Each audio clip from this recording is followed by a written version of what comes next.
Hi soulmates, welcome to class. So this is the native trouser with rope that we're going to be making in this class.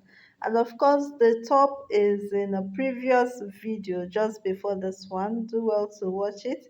Let's move on into the class, okay? So here I folded my fabric into two for the front part. Now for the rope, I'm going to mark out 2 inches from the top of the fabric. I'm marking out 2 inches. This will serve as where the rope is going to be fixed when it is folded. Okay, so I'm going to rule that over, and once I do that, from the front of the fabric, I'm going to mark out 2.5 inches. 2 inches for crotch extension, half inch for seam allowance. Okay, so I'll mark the 2.5 inches from top to bottom, right? You can just mark the top, the bottom might not be that necessary.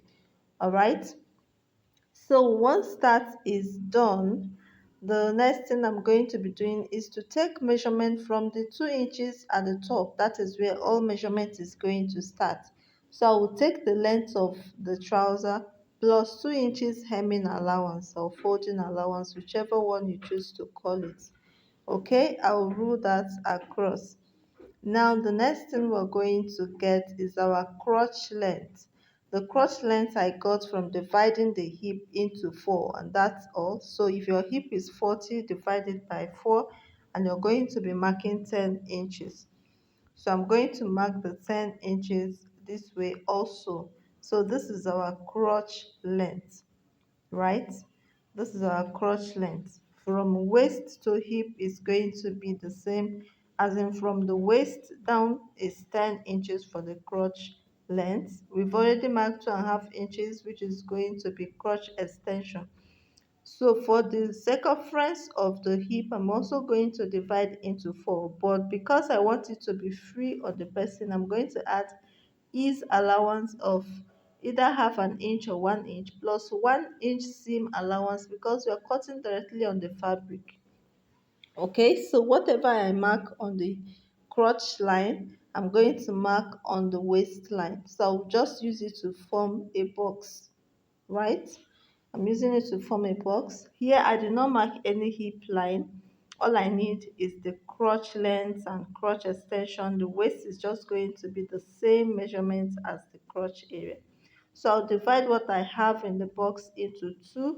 This is going to serve as my midpoint. So I'll measure it and mark it towards the hem of the trouser.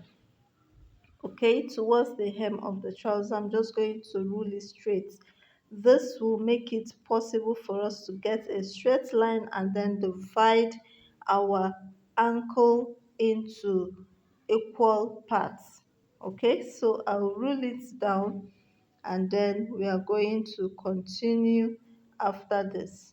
Now to this point, if you've not subscribed to this channel, please kindly do so. Okay, kindly do so, subscribe and share this video. Now the knee circumference here, I did not use it because it's not that necessary. I wanted the trousers to just be straight without knee tightening. Okay, so I'm going to over to the ankle area, that is the base of the trouser, to divide the circumference into 4 and mark it in between the straight line that we just ruled. Okay, it's divided into 4 because front and back is divided into 2, then front will be divided into 2 again. So it's better you just divide it by 4, right? So once I have that, I will add 1 inch at the side and half an inch at the center front. Now I'm coming over to the crotch extension to connect it to the line that I just marked. Okay, I'm connecting it to the line, to the 2.5 inches that we kept outside before. Now I'm going to connect from my hip line, let me just call it the hip line, to the end of the trouser. Remember I said I added 1 inch, right, for seam allowance on this side, and then on the center front or the inseam I added half an inch. So I'm going to be connecting it this way from the crotch extension. I'm going to use a curve and get the upper part, then I'll use a straight ruler to connect it down to the end of the trouser. I hope this makes sense. Please, you have to really be patient to watch and get this. I know a lot of persons don't like sitting down to watch, and then at the end of the day they will type, I don't understand anything. It really doesn't isn't encouraging. All right, so we're making progress. Now for this front, almost everything we need is just there. I'm just connecting the lines up. Almost everything we need is just okay. Very simple, and that is how we're going to cut it. Now at the CF at the front, I'm going to reduce it by 0.75. I forgot to do this before cutting it out, but there's no problem. I reduce the center front by 0.75 and connect it to the side. You can see the way I did that.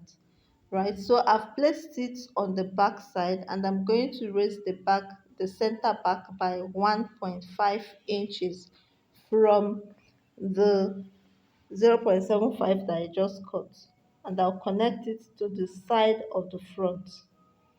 Okay, I raised the back up by 1.5 inches because the person is not that big.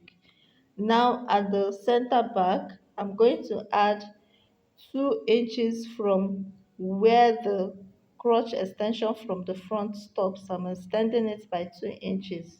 Okay, so on the main line this way, I'm going to be adding half an inch, right? Half an inch that I'm going to connect. This may serve as seam allowance. All right, I'm connecting it to the 2 inches that I extended the back. This is so the back does not become tight, right? I'll extend it this way using my curve. Okay, so once I get that, I'll continue at the side. I'm going to add 1 inch. At the side, I'm going to add 1 inch. This part I added half an inch. Okay, I added half an inch. At the side, I added 1 inch. I hope that makes sense to you. All you have to do is just try it, and making a trouser is not that difficult, especially if you're cutting on the fabric directly. You're sure going to get it. So I'm using my cuff to connect from the half inch to the 2 inches that I extended out. Then I'm going to also connect the 1 inch that I extended out. Okay, normally the back is supposed to be wider than the front, so you don't cut everything the same measurements. The back is bigger than the front, and that's why we need to add some allowance to the back more than the front. I hope this makes sense to you. Of course it does, right? If you have any question, please kindly ask, and make sure you subscribe to this channel before you ask a question. Never mind, it's just a joke though. Okay, so I'm connecting to the hem of the trouser, and then we equally connect the front, the half inch that I added, right? I added a half inch down to the end of the trouser. So I'll use my cuff to connect into the half an inch that I extended it, and then use the straight line to complete the markings. I hope this makes sense to you, if you've especially if you've made a trouser before, right? And then all we have to do is to cut it out. And this is quite easy and simple to make. Okay, in the next video I'm going to be showing us how to insert a pocket.